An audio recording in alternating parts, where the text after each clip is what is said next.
نحمده ونصلي على رسوله الكريم اما بعد فقد قال الله تبارك وتعالى كما ورد في سورة الحجرات اعوذ بالله من الشيطان الرجيم بسم الله الرحمن الرحيم قالت الاعراب آمنا قل لم تؤمنوا ولكن قولوا اسلمنا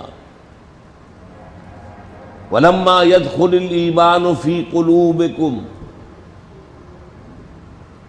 وإن تطيعوا الله ورسوله لا يلدكم من أعمالكم شيئا إن الله غفور رحيم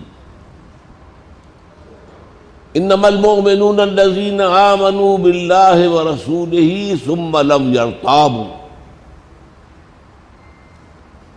ثم لم يرتابوا وجاهدوا بأموالهم وأنفسهم في سبيل الله أولئك هم الصادقون صدق الله العظيم رب اشرح لي صدري ويسر لي امري واحلل عقدة من لساني يفقهوا قولي اللهم ربنا الهمنا رشدنا واعذنا من شرور انفسنا اللهم ارنا الحق حقا وارزقنا اتباعه وارنا الباطل باطلا وارزقنا اجتنابه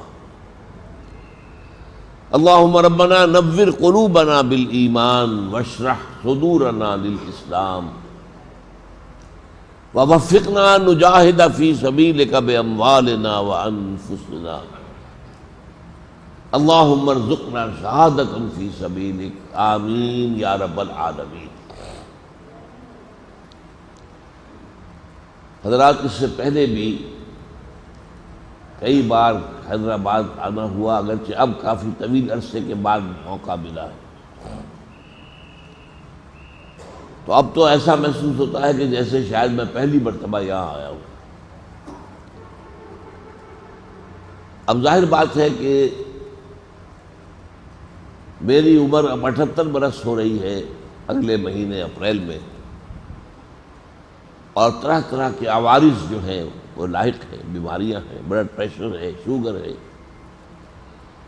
تو اب کوئی زیادہ زندگی کے آثار نہیں ہیں، تو کچھ پتہ نہیں کہ دوبارہ ملاقات ہوتی ہے یا نہیں۔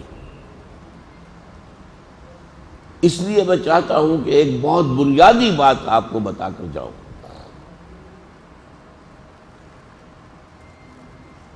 دیکھیے، یہ سورہ حجرات کی 2 آیات میں نے آپ کو سنائی ہے، آیت نمبر 14، آیت نمبر 15۔ آیت نمبر 14 میں فرمایا قالت الاعراب آمنا،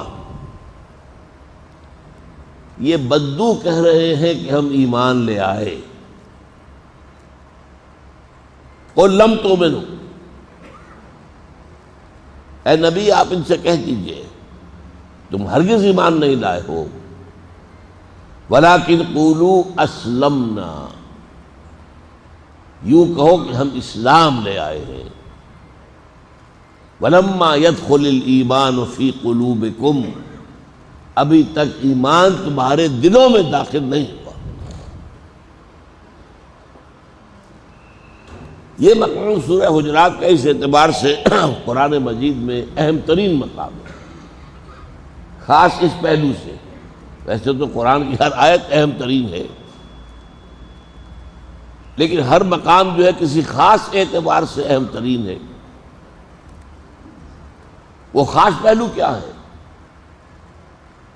عام طور پر سمجھا جاتا ہے کہ مسلم اور مومن، اسلام اور ایمان ایک ہی بات ہے،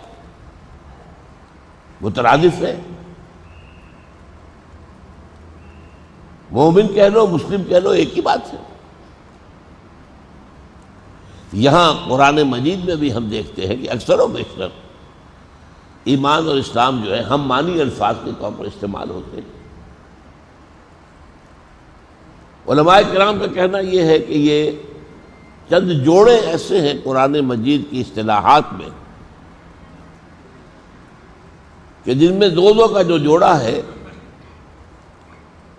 تو دو الفاظ ہم معنی بھی ہیں اور مختلف بھی ہیں. جہاد اور قتال ہم معنی بھی ہیں مختلف بھی ہیں.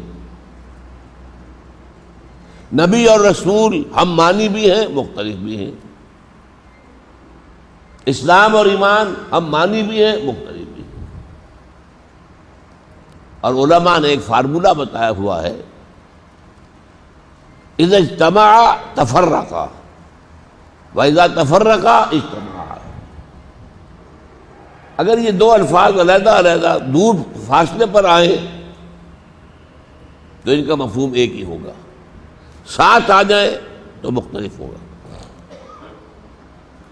اور دوسری بات یہ کہ ان میں عام اور خاص کی نسبت ہے. مسلم عام ہے، مومن خاص ہے. یعنی ہر مومن تو لازماً مسلم ہے، ہر مسلم لازماً مومن نہیں ہے. یہ وہ باتیں ہیں جو متفق علیہ ہیں علماء کے مابین، اس میں کسی اختلاف کی گنجائش نہیں.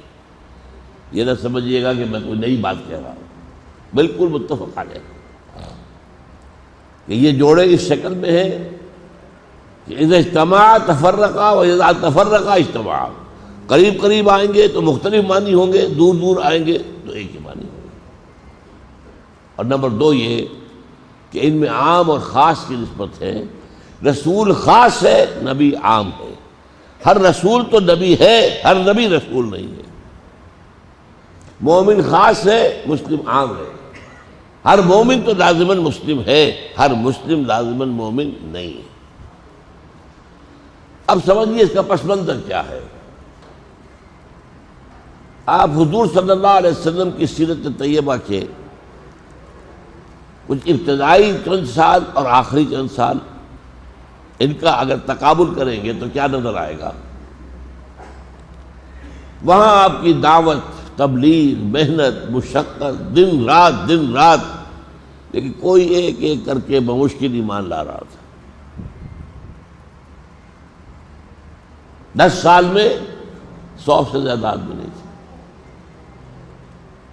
آخری 3 سال جب مکہ فتح ہو گیا، اب فوج در فوج آ رہے ہیں. فلاں قبیلے کا وفد آ گیا، اس نے اسلام قبول کر لیا. فلاں یہ اذا جاء نصر اللہ والفتح ورأیت الناس يدخلون فی دین اللہ افواجا. یہ فرق تو ہے نا ذہن میں. اس میں بھی کوئی نئی بات تو نہیں میں نے کہی. پہلے تو ایک ایک کے لیے حضور جھولی پسار کے دعا کرتے تھے اللہ سے، اے اللہ میری جھولی میں عمر ابن الخطاب اور عمر ابن ہشام یعنی ابو جہل میں سے ایک کو تو ڈال دے، ان دونوں میں سے ایک کو تو ایمان کی توفیق دے ہی دے. دن رات کی محنت اور مشقت، بڑی مشکل سے ایک ایک دو کر کے لوگ ایمان لا رہے ہیں. اور وہاں کیا ہوا؟ پورے قبیلے.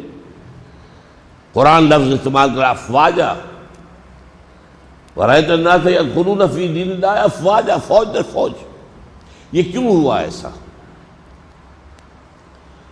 مکی دور میں ایمان لانے کا مطلب کیا تھا؟ آپ کہیں گے اشہد ان لا الہ الا اللہ واشہد ان محمد رسول اللہ، مار پڑنی شروع ہو جائے گی، آزمائشیں آئیں گی، مشکلات آئیں گی. نوجوان ہو تو گھروں سے نکال دیے جاؤ گے، بھوکے رکھے جاؤ گے، زنجیروں میں باندھ کر گھروں میں ڈال دیے جاؤ گے. ایسا بھی ہوا ہے کہ انگارے بچھا کر لٹایا گیا ہے زندہ آدمی کو. حضرت خباب بن الارت کو رضی اللہ تعالی عنہ شہید بھی کیا گیا. حضرت سمیہ اور حضرت یاسر رضی اللہ تعالی عنہما، شوہر اور بیوی. ان حالات میں ایمان لانا کوئی آسان کام تو نہیں تھا. مطلب کیا ہے؟ یقین پہلے پیدا ہوتا تھا، بعد میں اقرار کرتے تھے. جب تک وہ یقین اس درجے کا پیدا نہ ہو جائے، کون ہمت کرتا کہنے کی لا الہ الا اللہ محمد رسول اللہ. یہ حالات بدلنے شروع ہوئے ہجرت کے بعد، رفتہ رفتہ. اب اسلام لانے میں کوئی تکلیف نہیں. اسلام کا غلبہ ہے، مکہ فتح ہو چکا ہے. حضور کی تو گویا کہ پورے عرب کے اندر ایک طرح کی بادشاہت قائم ہو گئی ہے. اب فوج در فوج آ رہے، فوج در فوج آ رہے، فوج در فوج آ رہے. لیکن کیا یہ فوج در فوج آنے والوں میں وہ یقین والا ایمان تھا؟ یہ سوال ہے. اس میں یقیناً تین قسم کے انسان تھے. ایسے میں تھے جو یقین کے ساتھ ایمان لائے، اس میں آپ نفی نہیں کر سکتے. ایسے بھی تھے جنہوں نے سوچا کہ اب ہماری مخالفت اب وہ کامیاب نہیں ہو سکتی، لہذا اس وقت تو سر جھکا لو، ذرا حالات بدلیں گے تو پھر نپٹیں گے محمد ان کے ساتھیوں سے صلی اللہ علیہ وسلم رضی اللہ تعالیٰ عنہ. اس کو کہتے ہیں کاؤنٹر ریولوشن. اس وقت اب انقلاب مکمل ہو رہا ہے حضور کا. It's no use continuing resistance.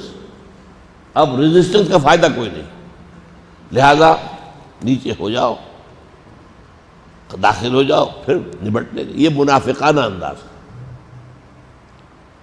اور تیسری شکل یہ بھی تھی کہ نہ ایمان پیدا ہوا نہ نفاق، لیکن بس ٹھیک ہے بھائی پورا قبیلہ جا رہا ہے ہم بھی ایمان لے آتے ہیں. کوئی ان کی نیت جو ہے بعد میں فساد پیدا کرنے کی نہیں تھی، نہ مثبت طور پر ایمان آیا تھا. اب آپ نے اگر گراف کا معاملہ پڑھا ہو اسکولوں کے اندر تو گراف میں کیا ہوتا ہے؟ درمیان میں زیرو، اور ادھر چلیں گے +1 +2 +3 +4 +5، ادھر -1 -2 -3 -4 -5. ٹھیک، یہ +1 +5 ایمان، -1 -5 نفاق. لیکن سینٹر میں او جہاں ہے زیرو، نہ نفاق نہ ایمان. وہ ہیں لوگ جن سے یہاں بات ہو رہی ہے. یہ لوگ دعویٰ کر رہے ہیں کہ ہم ایمان لے آئے. نہیں، تو ایمان نہیں لائے. Don't deceive your self. اپنے آپ کو دھوکہ مت دو. یوں کہو کہ اسلام لے آئے، ہم اس مسلمان ہو گئے. ہاں، بدنیتی تمہاری نہیں ہے، اس لیے ہم تمہارے اعمال کو قبول کر لیں گے. ورنہ دیکھیے موٹی سی بات یہ کہ بغیر ایمان کے اعمال کیسے قبول ہو جائیں گے؟ فرمایا ان اللہ غفور رحیم. اللہ غفور ہے، رحیم ہے، رعایت کر رہا ہے کہ اگرچہ مثبت طور پر ایمان تمہارے دلوں میں پیدا نہیں ہوا ہے، لیکن اگر عمل کرو گے، نمازیں پڑھو گے، روزے رکھو گے، زکوٰۃ دو گے، اسلام پر عمل کرو گے تو تمہارے اعمال کے اجر و ثواب میں سے اللہ کوئی کمی نہیں کرے. یہ گویا کہ ان کے لیے رعایت ہے. جو منافق ہے اس کا کوئی قول جو ہے کوئی عمل قبول ہے. اب اس نقطے کو یہاں بیان کر کے میں آپ کو دعوت دے رہا ہوں. آج دنیا میں 1.5 ارب مسلمان ہیں، وہ کس کیٹیگری میں ہیں بتائیے؟ مومن ہے؟ کہیے. نہیں ہے. یا قرآن جھوٹا ہے اور یا یہ مومن ہے. قرآن کہتا ہے انتم الاعلون ان کنتم مومنین. اگر تم مومن ہوگے تو سب سے اونچے تم ہی ہوگے. ہم اونچے ہیں کہ نیچے ہیں؟ 1.5 ارب ہونے کے باوجود ہماری کوئی حیثیت ہے؟ Do we have any position in the community of nations? Do we have any say in the world affairs? ہمارے وسائل پر ان کا قبضہ ہے. ہماری پالیسیاں وہ طے کرتے ہیں، ہمارے بجٹ وہ بناتے ہیں. حکم آتا ہے پیٹرول کی قیمت بڑھاؤ، حکم آتا ہے بجلی کا ریٹ بڑھاؤ. یہ کیا ہے؟ کیوں ہے ذلیل؟ اور اگر خون بہ رہا ہے پوری دنیا میں، صرف مسلمان کا بہ رہا ہے اس وقت. ہو گیا مانند آب ارزاں مسلمان کا لہو.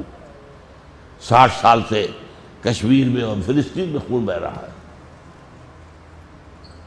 یہ پچھلے 10 سالوں سے افغانستان میں جو کچھ ہوا، عراق میں جو کچھ ہوا، اس سے پہلے Somalia, Bosnia, Chechnya, Kosovo, Philippines, ہر جگہ مسلمان کا خون بہ رہا ہے. تو معلوم ہوا کہ ہم، یہ میں نہیں کہتا کہ مومن کوئی بھی نہیں ہے، نہیں، قدر نہیں، مومن ہے، لیکن وہ آٹے میں نمک کے برابر ہے جن کی کوئی حیثیت نہیں۔ 99.9% ریکرنٹ ہم صرف مسلمان، منافق بھی نہیں ہے، اللہ کا شکر ہے۔ اللہ کو دھوکہ دینا ہمارے پیش نظر نہیں ہے۔ بس وہ ایک ریلا چلا تھا، جب فتح ہوئے چلو بھائی اب تو ہم مقابلہ نہیں کر سکتے محمد کا صلی اللہ علیہ وسلم، چلو بس اطاعت قبول کر لو۔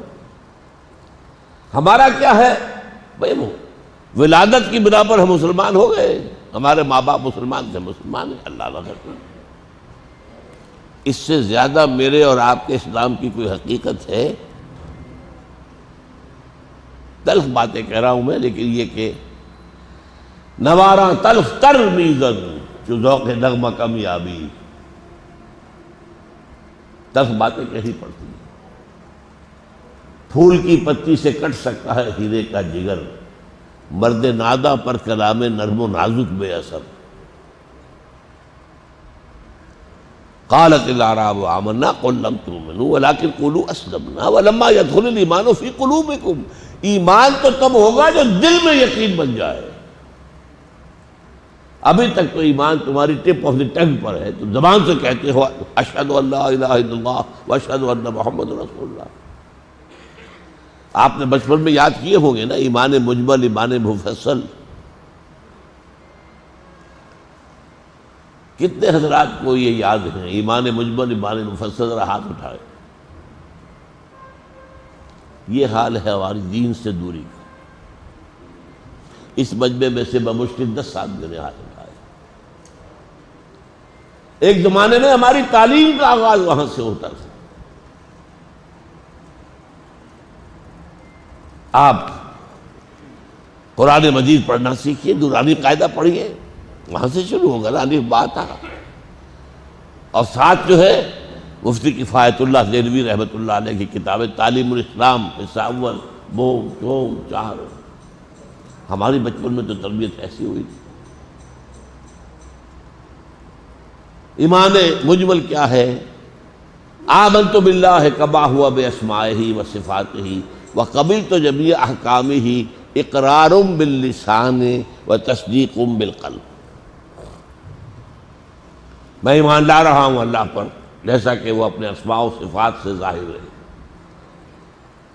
اور میں اس کے سارے احکام قبول کرتا ہوں، اقرار کر رہا ہوں زبان سے اور یقین کر رہا ہوں دل سے۔ یہ 2 حصے ہوں گے تو ایمان مکمل ہوگا۔ صرف اقرار باللسان ہے تو مسلمان تو ہو گئے، مومن نہیں ہو۔ مومن تب ہو گئے جب وہ ایمان دل میں داخل ہو کر آپ کے نور، آپ کے قلب کو منور کر دے نور ایمان سے، یقین کی شکل۔ انگریزی والوں کے لیے لفظ کنوکشن۔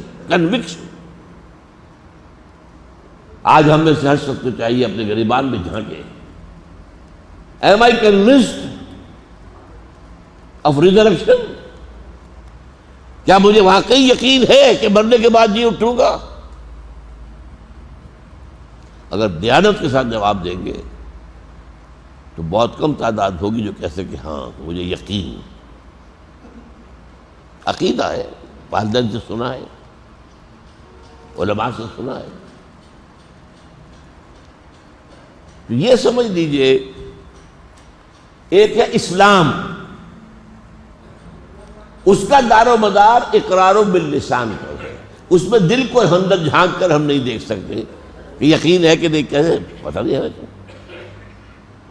ایک شخص کہہ رہا ہے اشہد ان لا الہ الا اللہ واشہد ان محمد رسول اللہ، ہمیں اسے مسلمان ماننا پڑے گا، الا یہ کہ ہمیں پتہ چلے کہ یہ بدبخت تو ختم نبوت کو نہیں مانتا، پھر نفی کریں گے، پھر تکفیر کریں گے، یا کوئی اور ایسی بات جو ہے وہ مانتا ہے کہ جو ایمان کے منافی ہے، تب وہ تکفیر ہوگی۔ ورنہ if we don't know anything else except that he is witnessing, testifying that there is no God except Allah and Muhammad is his prophet, he is a Muslim۔ ہندو ہو، سکھ ہو، پارسی ہو، یہودی ہو، عیسائی ہو، جیسے خط کھنچا ہوا پہلے ادھر تھا، اور جیسے ہی کہا اشہد ان لا الہ الا اللہ و اشہد ان محمد رسول اللہ، اس خط کے ادھر آ گیا اللہ اللہ اللہ۔ ابھی چاہے اس نے کوئی نماز نہیں پڑھی ہے، کوئی روزہ نہیں رکھا ہے، موت آئے گی تو وہ اسلام کی موت شمار ہوگی، اس کا جنازہ پڑھا جائے گا۔ یہ اسلام بھی بہت قیمتی شے ہے، معمولی شے نہیں ہے، ہمیں مل گئی ہے بغیر کسی محنت کے۔ کل یہاں ایک نشست میں ایک صاحب نے جو یہاں پہلے ہندو ہوتے تھے اب ایمان لائے ہیں، اپنا تعارف کرایا، بڑی خوشی ہوئی کہ کتنے لوگ ہوں گے ایسے۔ اور ذرا سوچئے اگر ہماری بدقسمتی سے اللہ ہمیں بھی ہندوؤں یا سکھوں کے گھر پیدا کر دیتا تو ہم میں سے کتنے ہوتے جو ایمان لاتے۔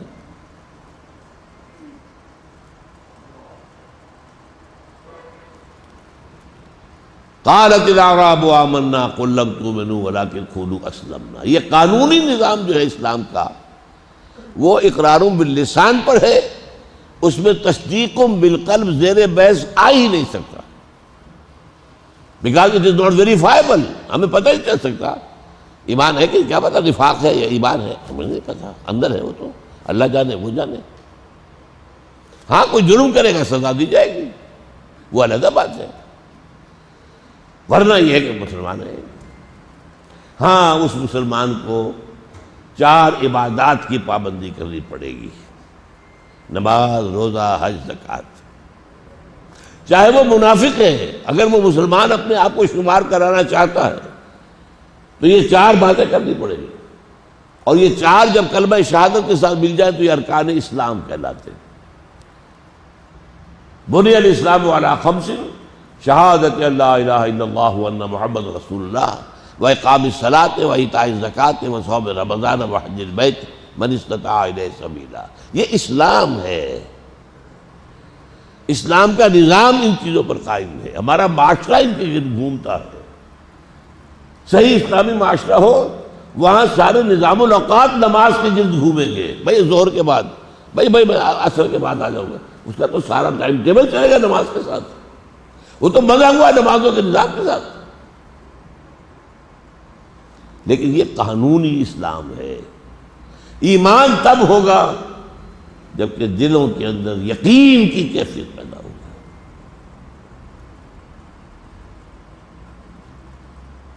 اب پہلی بات تو یہ کہ یہ یقین پیدا کیسے ہو؟ اللہ کرے کہ آپ کے دل میں خواہش پیدا ہو کہ میں تو چاہتا ہوں اللہ مجھے مومن مانے، میرا ایمان ایکنالج کیا جائے، تسلیم کیا جائے۔ What are the conditions? And how to get this ایمان؟ And where from to get it؟ کہاں سے ملے گا؟ کوئی سپر مارکیٹ ہے جہاں سے ایمان مل جائے؟ ہے، وہ اللہ کا کلام ہے، قرآن۔ اتر کر ہرا سے سوئے قوم آیا اور ایک نسخہ کیمیا ساتھ لایا۔ قرآن کو پڑھو لیکن ترجمہ نہیں، قرآن کو اس کی اپنی زبان میں اپنی آنکھ سے پڑھو۔ ترجمے کے اندر تاثیر نہیں رہتی۔ آپ غالب کا ایک شعر سنیں اور جھوم جائیں، کیا بات کہی ہے، اس کا انگریزی میں ترجمہ کیجئے وہ پھسپھسا ہو جائے گا۔ قرآن کو اپنی آنکھ سے، قرآن کے اپنی زبان میں پڑھنے سے ایمان پیدا ہوتا ہے۔ یہ کہا ہے مولانا ظفر علی خان نے، بہت عمدہ شعر ہے، وہ جنس نہیں ایمان جسے لے آئیں دکان فلسفہ سے، ڈھونڈے سے ملے گی عاقل کو یہ قرآن کے سپاروں میں۔ But for that you have to dive deep۔ بقول علامہ اقبال، قرآن میں ہو ہوتا زن اے مرد مسلمان، اور آپ صرف قرآن پڑھتے جا رہے ہیں، آپ کو پتہ ہی نہیں کیا پڑھا آپ نے، اس سے یہ ثواب تو مل جائے گا آپ کو۔ آپ نے وقت لگایا ہے، بیٹھے ہیں، وضو کیا ہے، قرآن کھولا ہے، بیٹھ کے پڑھ رہے ہیں، تو ثواب ملے گا، حاصل کچھ نہیں ہوگا، ایمان نہیں آ سکتا اس سے۔ قرآن ذریعہ ایمان کا، اچھا، اب یہ کہ سوال پیدا ہوا، اس آیت کو اب مکمل کر دوں مختصر، جو میں پہلے بیان کر چکا ہوں کہ اگر اس حال میں بھی کہ تمہارے دل میں ایمان نہیں ہے لیکن نفاق بھی نہیں ہے، تو اس زیرو لیول پر اگر تم عمل کرو گے، نماز، روزہ، حج اور زکوٰۃ، تو اللہ تعالیٰ اس کے جزا اور اجر سے تمہیں محروم نہیں کرے گا۔ کیوں؟ ان اللہ غفور الرحیم۔ اگر وہ قانون پر بات کرے تو پھر کسی کا کوئی عمل قبول ہونا نہیں چاہیے جب تک کہ ایمان موجود نہ ہو۔ ایمان نہیں ہے، نفاق بھی نہیں ہے، بدنیتی بھی نہیں ہے، اور عمل ہے، تو اللہ تعالیٰ عمل قبول کر لے گا۔ اس میں تبشیر بشارت دے رہا ہوں نا آپ کو، ہمارے لیے خوشی کا پہلو ہے نا، ایک تلخی بھی ہے۔ عمل ہونا چاہیے مکمل۔ partial obedience is no obedience at all۔ نماز تو میں پڑھوں گا، روزہ بھی رکھوں گا، سودی کاروبار تو نہیں چھوڑ سکتا، دفع ہو جاؤ پھر۔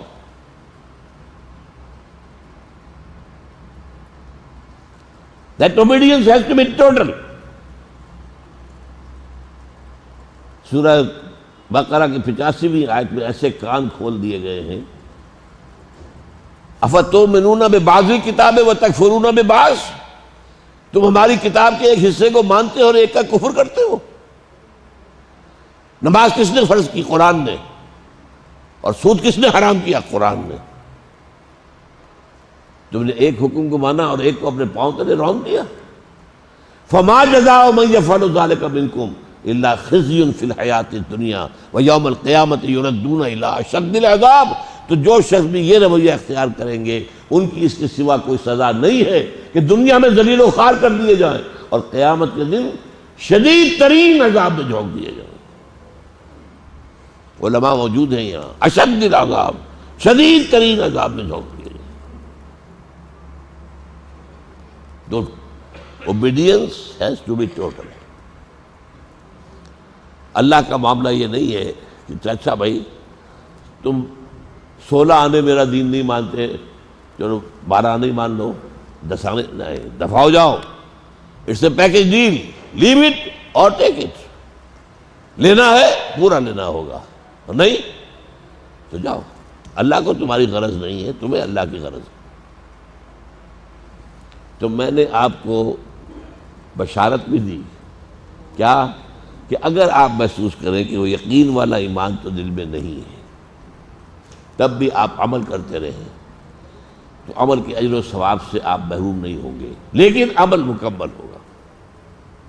کسی وقت کوئی گناہ ہو گیا فوراً توبہ کر لی، اللہ اللہ خیر سمجھو۔ مستقل اڈا لگا کر بیٹھ جانا کسی ایک گناہ پر، وہ بھی آپ کو باہر نکال دے گا۔ اچھا، اب اگلی آیت میں آ رہا ہوں۔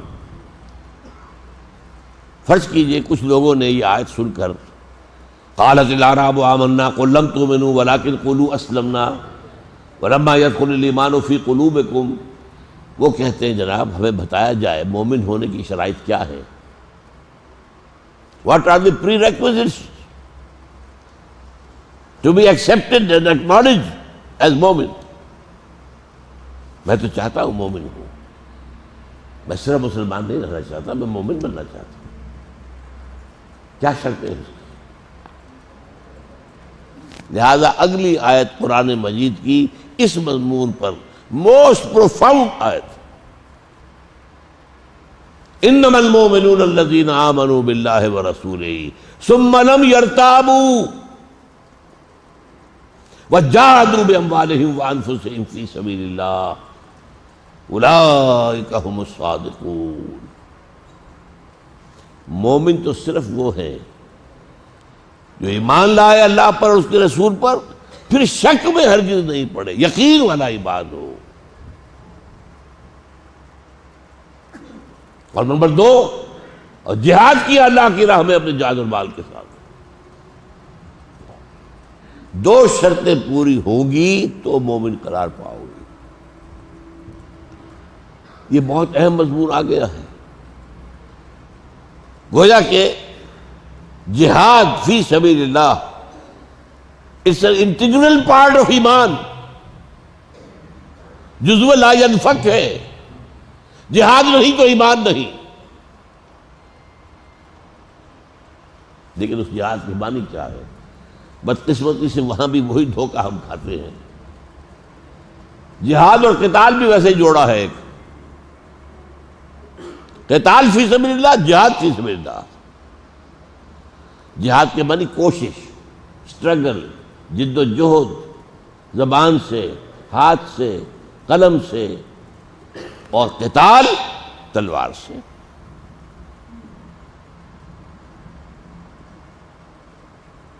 سورہ صف میں فرمایا ہے یا ایھا الذین آمنوا، اے ایمان کے دعوے داروں، هل ادلکم علی تجارۃ تنجیکم من عذاب الیم، بتاؤ تمہیں وہ تجارت، وہ کاروبار جو تمہیں دردناک عذاب سے چھٹکارا دلا دے، جہنم سے بچا دے. چاہتے ہو؟ Do you want to be saved؟ تو جواب اب دیا خود ہی، تؤمنون باللہ ورسولہ، ایمان رکھو اللہ پر، اس کے رسول پر جیسا کہ اس کا حق ہے. وتجاہدون فی سبیل اللہ باموالکم وانفسکم، اور جہاد کرو اللہ کی راہ میں اپنی جان اور مال کے ساتھ.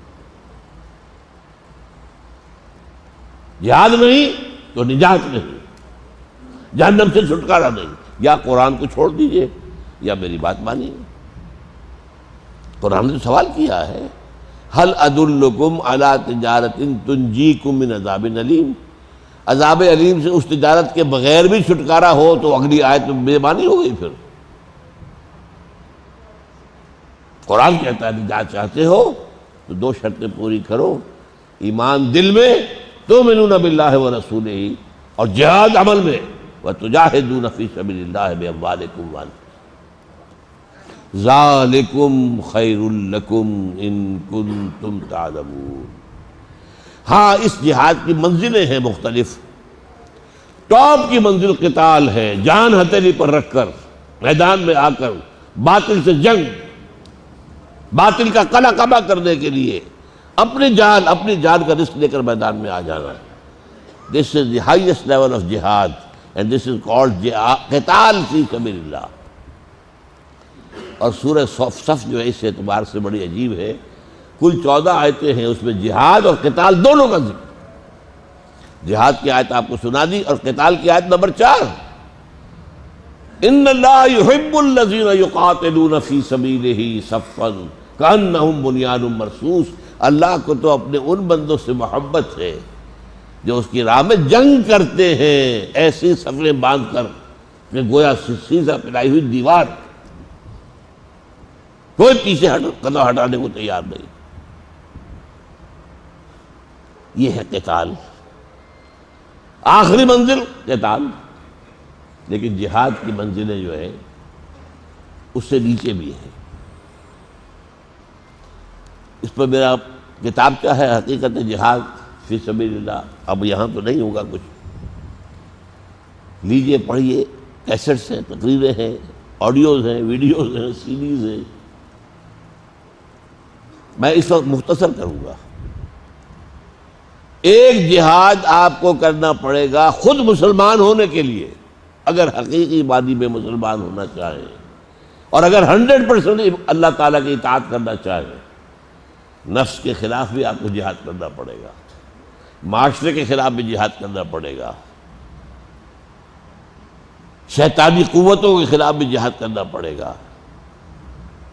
آپ رشوت لیتے تھے، گھر والے جو ہے پراٹھوں کا ناشتہ کرتے تھے، آپ نے طے کیا اب نہیں لوں گا، وہی لڑیں گے آپ سے. تمہارا دماغ خراب ہوا ہے، فلاں حاجی اور فلاں یہ اور فلاں وہ تو یہ بھی کرتا ہے، وہ یہ بھی کرتا ہے، وہ یہ بھی کرتا ہے. تمہارا دماغ خراب ہو گیا. ظاہر بات ہے کہ اب وہ پراٹھا نہیں مل رہا، سوکھی روٹی مل رہی ہے. یا ایھا الذین آمنوا ان من ازواجکم واولادکم عدوا لکم فاحذروہم. اے ایمان والو، تمہاری بیوی اور اولاد میں تمہارے دشمن ہیں.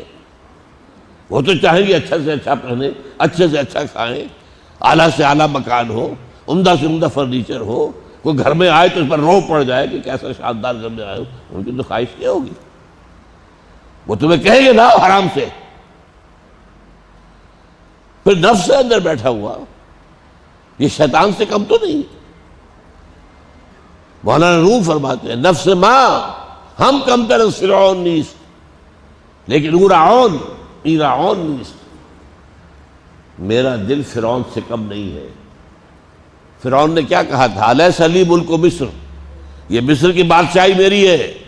میرا نفس کہتا ہے یہ جو ہے تمہارا 5.5 فٹ کا جو ہے اس پر میری حکومت ہے، you have to obey me. یہ دوسری بات ہے کہ فرعون کے پاس لاؤ لشکر تھا، اس نے زبان سے بھی کہہ دیا تھا انا ربکم الاعلیٰ، میں درویش ہوں، میں کچھ ہے نہیں، میں زبان سے تو کچھ نہیں کہہ سکتا، میرے اندر نفس یہی کہتا ہے میں مالک ہوں، میری مرضی چلے گی۔ تو پہلی بات تو یہ کہ اطاعت کاملہ کے لیے بہت بڑا جہاد اپنے نفس کے خلاف، معاشرے کے خلاف اور شیطانی قوتیں بہکانے میں لگی ہوئی ہے۔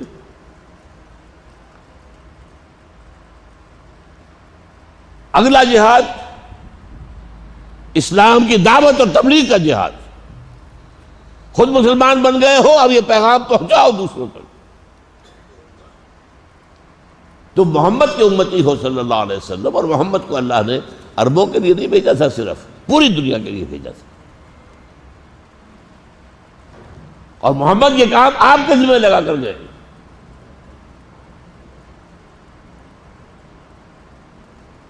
یہ کام آپ نہیں کرتے اور امتی بنے پھرتے، ہے حق کہنے کا امتی۔ آپ نے تو فرمایا حجۃ الوداع میں فَلْيُبَلِّغِ الشَّاهِدُ الْغَائِبَ وَبَلِّغُوا عَنِّي وَلَوْ آیَةً، پہنچاؤ میری جانب سے آن مائی بہاف۔ آج اگر کوئی اللہ کا بندہ یہ کام کر رہا ہے آن بہاف آف محمد کر رہا ہے صلی اللہ علیہ وسلم، فرض ان کا ہے، وہ بھیجے گئے پوری نوع انسانی کے لیے۔ لیکن جیسے کہ آپ کی حیات دنیاوی کے دوران بھی دوسرے صحابہ بھی تو تبلیغ کر رہے تھے نا حضور کے ساتھ۔ ابو بکر ایمان لائے، اور ایمان لانے کے بعد 6 ہیں عشرہ مبشرہ میں سے صحابہ جو حضرت ابو بکر کی دعوت پر ایمان لائے، کیونکہ ان کا تعلق تھا ایلیٹ کلاس سے، جو وہاں کا اونچا طبقہ تھا۔ عشرہ مبشرہ جو ہے وہ بھی اونچے طبقے کے صحابہ ہیں، 10 کے 10، ان میں سے 6 وہ ہیں جو حضرت ابو بکر کی دعوت و تبلیغ پر ایمان لائے۔ تو یہ ہے دوسرا حکم، اور جو اس کا پیمانہ ہے میں بتا دوں آپ کو، جس پر کہ اللہ تعالیٰ کے ہاں ہماری پرسش ہوگی۔ اگر ایک ایک فرد نوع بشر تک اسلام کا پیغام نہیں پہنچتا تو مجرم کون؟ امت محمد۔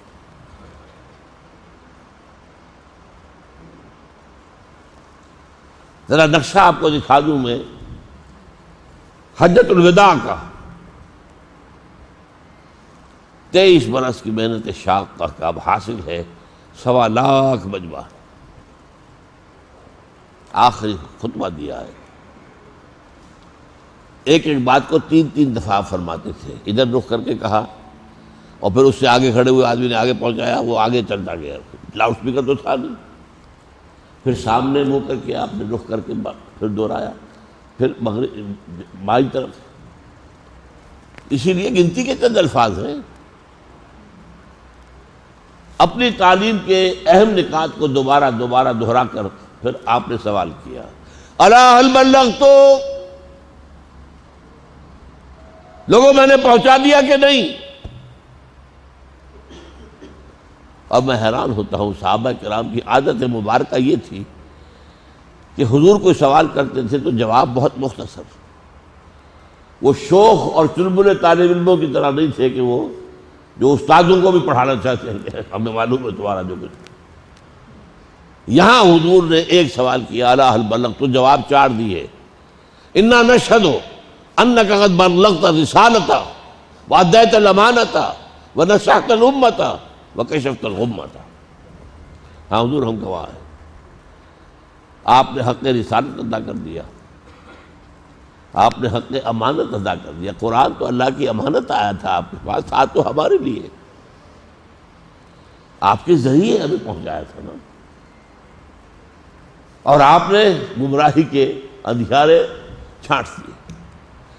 3 دفعہ یہ سوال کیا الا هل بلغت، اور 3 دفعہ جواب دیا۔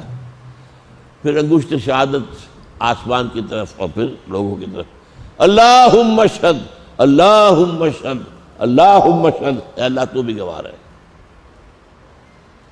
میں آج سبکدوش ہو گیا۔ یہ سبکدوش آپ اسے کہتے ہیں، کندھے پر بوجھ تھا وہ اتر گیا، دوش کندھا، سبکدوش۔ فرمایا تھا انا سنلقی علیک قولا ثقیلا، آج وہ بوجھ میرے کندھے سے اتر کر اب تمہارے کندھوں پر آیا۔ فلیبلغ الشاہد الغائب، اب جو یہاں موجود ہے اس کا فرض ہے کہ پہنچائے ان کو جو یہاں نہیں ہے۔ جو یہاں نہیں ہے میں وہ بھی آگے جو اس وقت دنیا میں تھے انسان، اور وہ بھی آگے جو قیامت تک آئیں گے، ان تک تبلیغ کی ذمہ داری حضور نے منتقل کی ہے امت مسلمہ کے نام۔ پہلی منزل تھی اسلام، اس پہ 5 باتیں گنوائی تھی نا، بنی الاسلام علی 5، شہادت اللہ الہ الا اللہ وان محمد رسول اللہ صلی اللہ علیہ وسلم، واقام الصلاۃ وایتاء الزکوٰۃ وصوم رمضان وحج البیت من استطاع الیہ سبیلا۔ یہ لیول جو ہے جہاد کا، اس پر بھی 5 باتیں ہیں، لیکن کوئی جانتا ہی نہیں اس کو، عالم دین نہیں جانتے۔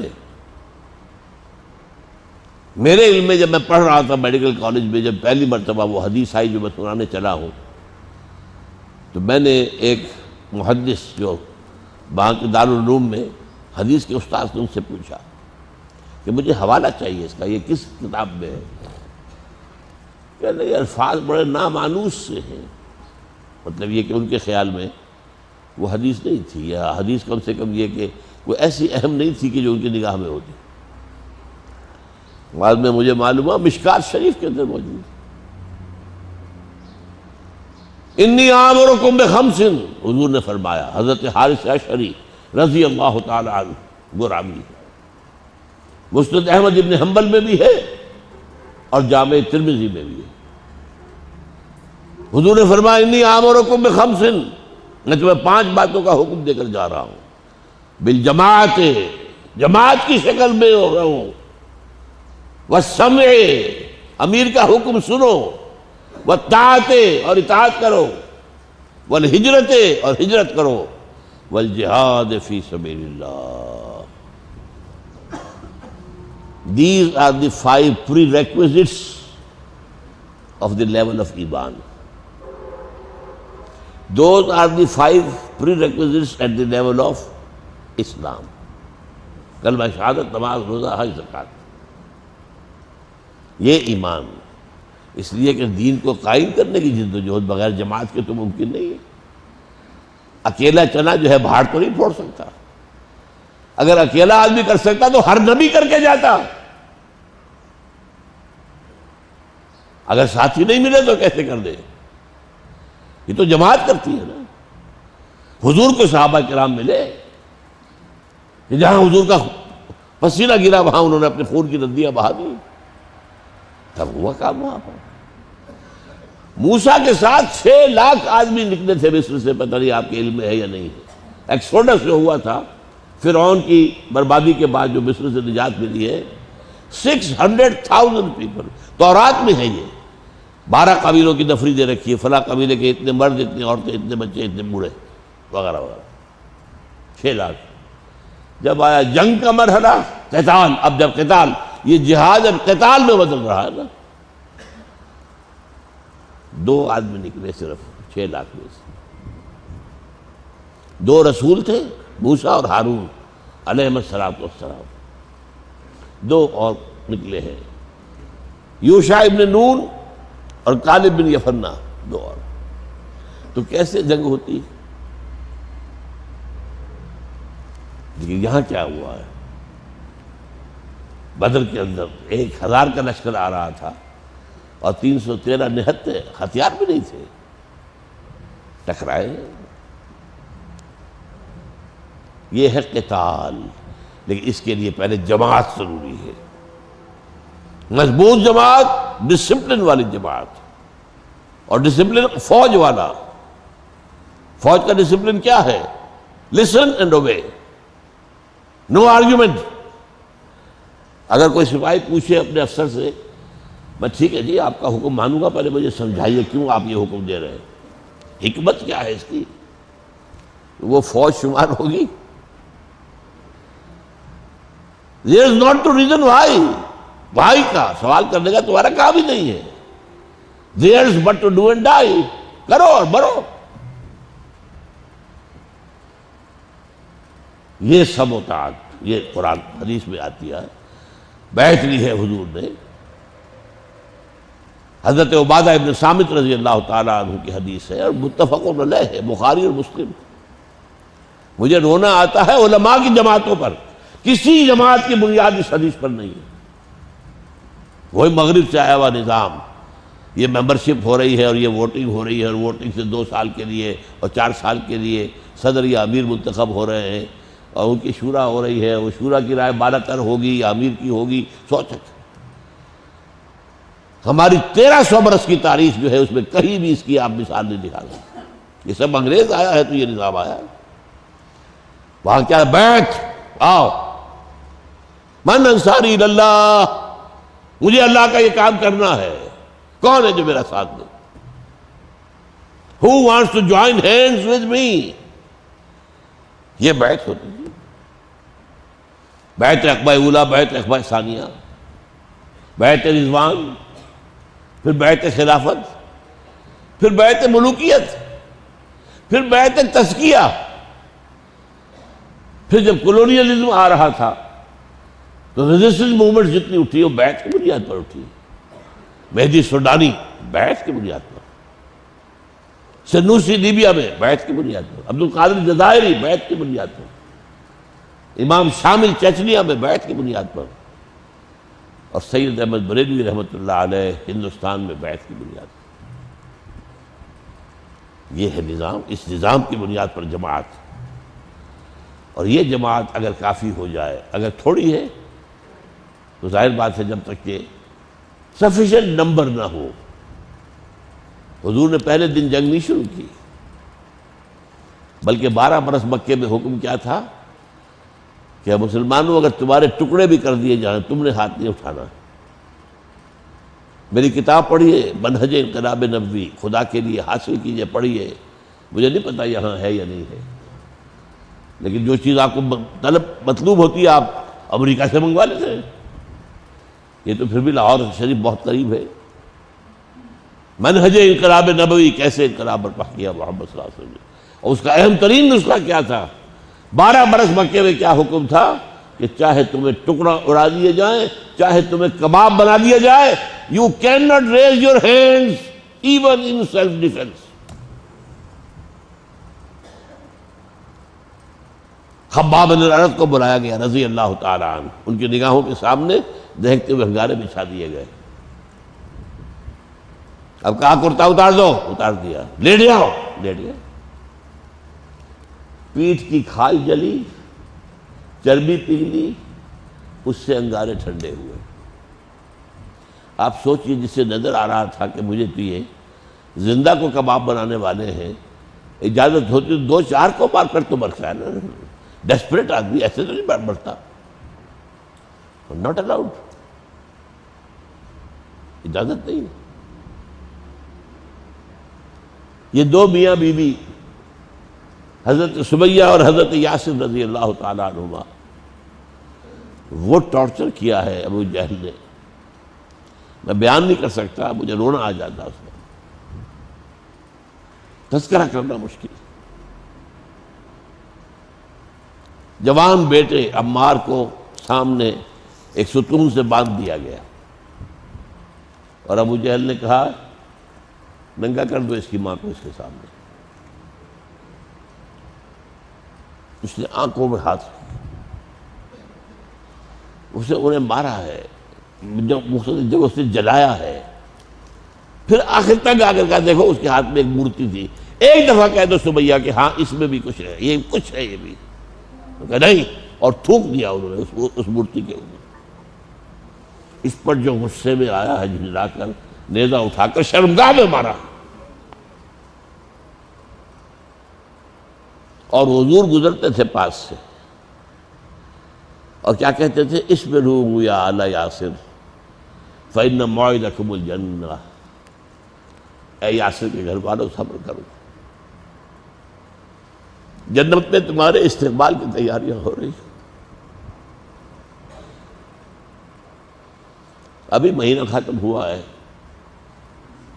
تقریریں آپ نے سنی ہوں گی سیرت کی، کسی نے یہ سیرت سنائی آج تک؟